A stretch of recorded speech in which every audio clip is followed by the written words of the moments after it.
Welcome to video 7 of the genetics video series.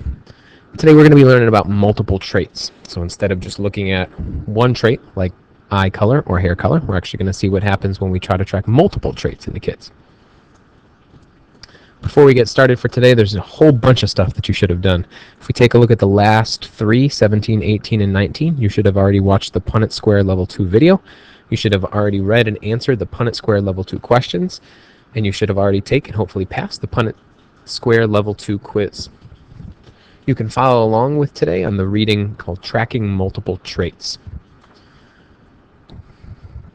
So if you remember way back from the beginning, here's our molecule of DNA. And remember, it's the individual letter sequence in DNA that controls what proteins are made. This process works by DNA getting transcribed into RNA in the nucleus, the RNA leaving, going out to the ribosomes and getting translated into amino acid sequence, and those amino acids turning into proteins. And those proteins are the things that control all parts of our life, from our eye color to how fast we digest food to how sturdy our bones are. Also remember that in our parents give half of their DNA to half of their sperm and egg and half to the other. And so we get sort of a 50-50 random split of whether or not a parent will donate a certain trait to their kids. We also looked at the idea of phenotypes and genotypes. Remember that phenotypes are the physical looks, whereas genotypes are the two genes that individual has to make that phenotype. All right, so our genotypes are what end up controlling our phenotypes. And then we also use the Punnett square in order to calculate these probabilities. We walk through our steps to success, and we're able to fill out a significant amount of information. We can actually work backwards or forwards now because we've gone through both Punnett square videos. So you can start at the kids, figure out the percentages, and work backwards to the parents, or you can start at the parents and figure out the percentage for the kids. Now, up until this point, we've only been looking at one trait at a time. But what we have to remember is that we are not just one trait. We're actually 20,000 different traits all put together. So instead of just looking at eye color, what we're going to do in our last video in this series is look at how do we then calculate more real-world things like what is the probability of having a brown-eyed, black-hair, short child, instead of just looking at one of those traits. In order to do this, we need to expand our knowledge of probabilities a little bit and take a look at what's called the multiplicative law of probabilities. Now, the definition of the law says that the probability of two events, both occurring, is equal to the product, that's multiplication, of their individual probabilities. Now, that sounds a little bit complex, but it's really not that bad. It just means you take both or all three or four individual probabilities, and the probability that all four of them will occur is you just have to multiply the individual probabilities together.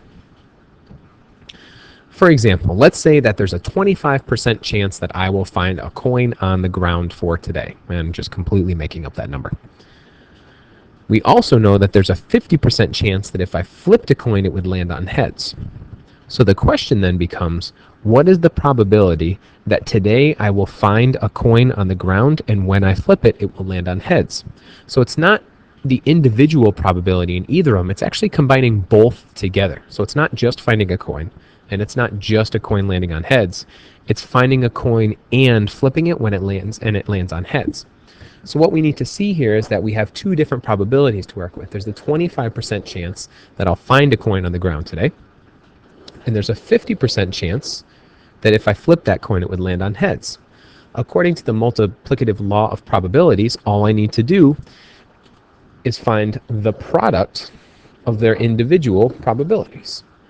All right, our two probabilities were 25% to find the coin and 50% for it to land on heads. So what you need to remember is 25% is actually equal to 0.25 in decimal form. And 50%, if we move our decimal over, is equal to 0.50. Now all you need to do is multiply the individual probabilities together. You take 0.25 and multiply that by 0.50, and what we get, 0.125. Now what percentage does that equal to? Well, remember, all we need to do is move our decimal point 2 points now to the right, because we're turning it back into a percent, and that's equal to 12.5%. Now, we can do this for any sort of genetics problem. All right, we can take a look at one trait, two traits, three traits. We can even take a look at all 20,000 traits if we really wanted to, although that problem would get very complicated. Let's first start off with a simple example. We have a big H, big B, little b mom that mates with a big H, big B, little b dad. What is the probability that they will have a brown-haired, brown-eyed kid?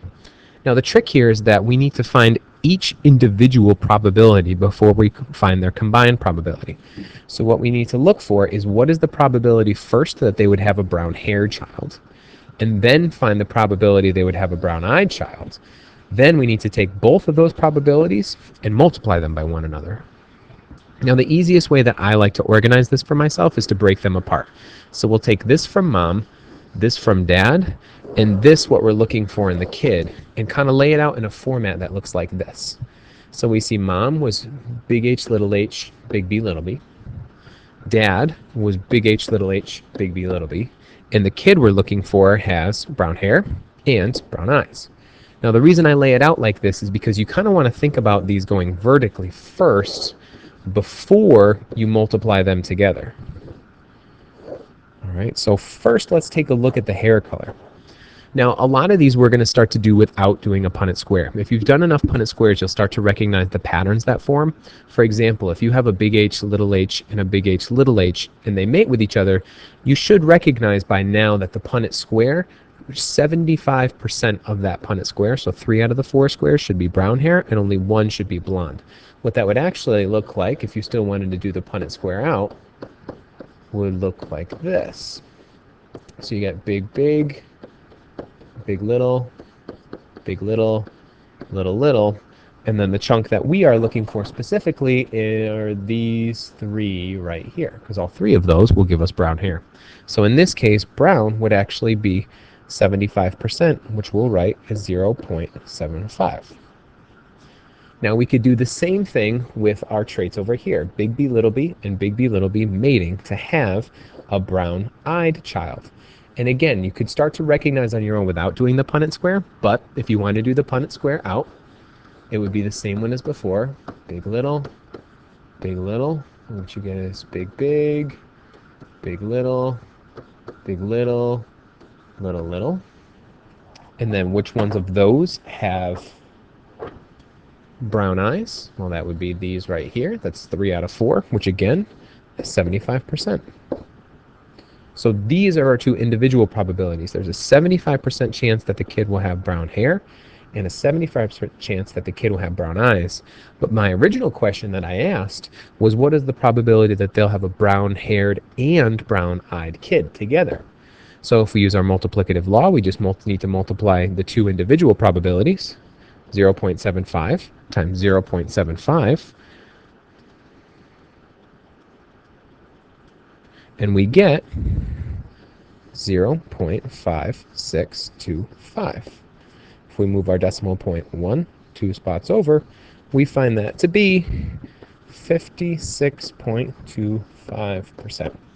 So now we know that if these 2 parents mated, there's a 56.25% chance that they would have a kid with both brown hair and brown eyes. All right, let's take a look at another one together. Now, before we do that, what we have to start to see is that only having 2 traits to describe people is not going to be enough here. So what we're going to do is we're going to examine some new traits. All right, we're going to keep our old one in terms of brown hair, big H, is dominant to blonde hair, little h, and brown eyes, big B, are dominant to blue eyes, little b. But we're also going to talk about 3 new traits: earlobes, freckles, and dimples. All right, in this case, the first one, having unattached earlobes, big A, is dominant to having attached earlobes, little a. Having freckles, big F, is dominant to having no freckles, little f. And having dimples, big D, is dominant to having no dimples, little d. So now what we can do is we can actually expand our search out to 5 different traits within a kid in order to figure out its hair color, its eye color, the type of earlobes it has, if it has freckles or not, and if it has dimples. When we talk about attached earlobes, what we're looking at is the shape of the ear. So some people's earlobe on their head, this is the side of their head with their eyes over here and their nose right here. Some people's earlobe attaches straight to the side of their head like that. Whereas some people's earlobe is this is what's known as an attached earlobe. Some people's earlobes, on the other hand, actually move up like that and have this unattached quality to the bottom of their lobe. So you can look at yourself and figure out, are you dominant or are you recessive? All right, so let's take a look at question 1. Now, question 1 on the paper can be translated to look exactly like we see right here, where we have a mom who's big H, big B, little b, mating with a dad who's little h, big B, and we're looking for the probability that their kid will be blonde-haired and brown eyes. Now, we're going to do the same thing as before, where we're going to look at each probability by itself and then multiply them together in order to get the final probability. So first off, we have big H mating with a little h. What is the probability that that kid would be blonde? Now again, some of you might be able to already do this in your head, but if you can't, you can draw out the individual Punnett square. Big little, little. There's big little, big little. And what we find is that, how many of them have blonde hair? These two. All right, both of those will have blonde hair, so that would be 50%, which we'll write 0.50. Now, if we take a look back at the other one, we have big B, little b, with big B. Now, if we see this, now what we can know right away is if you ever see a big B, they're never going to have a kid with the recessive phenotype. All right, now you can start to see these patterns on your own, but if you don't, or if you don't trust me, you can do the Punnett square out on its own. You would find big B, big B, big B, little b, and big B, little b. And what we would find is what percentage of those kids have brown hair? Well, all 4 of them would have brown hair, which means that's 100%. Now, when we write that out, remember in decimal form, it's 1.00. So all we need to do here in order to figure out this probability is multiply 0.5 times 1.00, and what we get is 0.50. Now, what percentage does that turn out to be? That's 50% chance. So there's a 50% chance that a big H, little h mom, and a big H, big B mom, I should say, mates with a little h, big B dad, and has a blonde-haired, brown-eyed kid. Let's take a look at the next one. Now, this next one, what we're looking at is we're actually adding in one of our new traits. In this case, a little h, big B, little D mom mates with a big H, little B, little D dad. And what we're looking for is what is the probability they'll have a brown-haired, brown-eyed child without dimples. So again, we do this in exactly the same way, where we take our traits and we split them up to look at them individually. All right, in this case, little h, and big H, little h, what percentage of those are brown?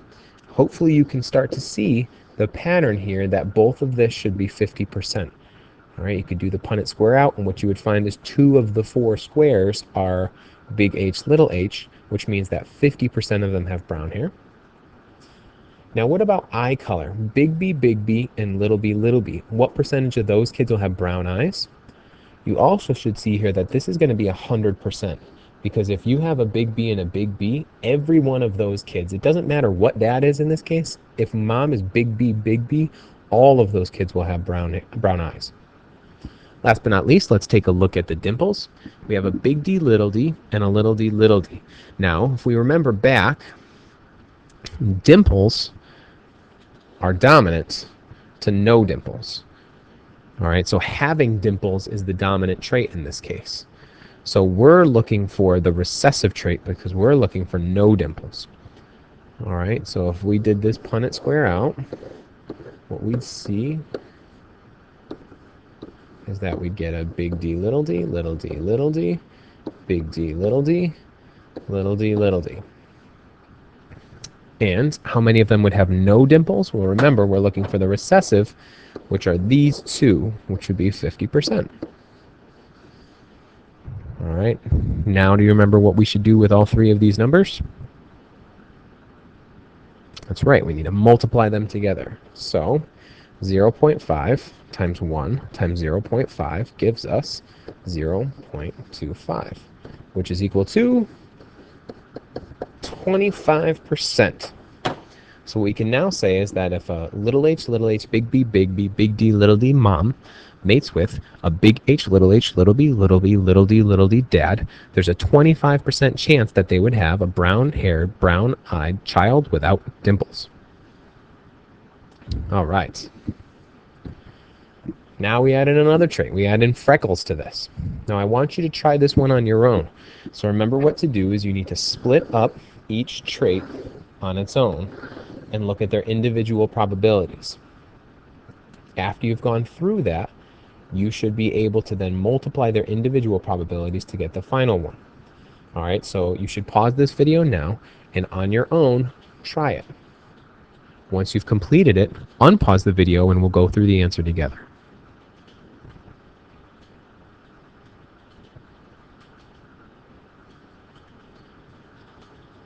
All right, well, hopefully you've been able to get our answer here. So big H, little h, made them together. What is the probability they'll have a child with brown hair? That's 75%.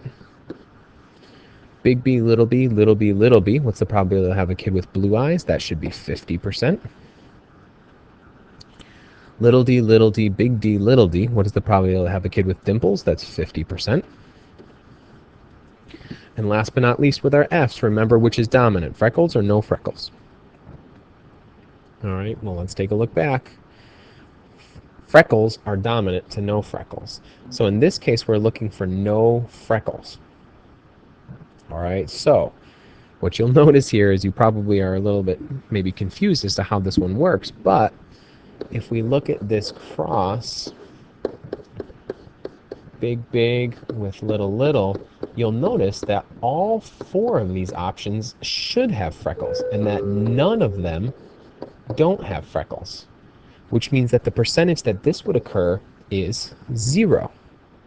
Now here's the thing, if you ever have one percentage that's ever 0%, that means that they can't have a kid without freckles, which means you don't even need to finish doing the rest of the calculations because any time that you're going to multiply by 0, the number's always going to be 0.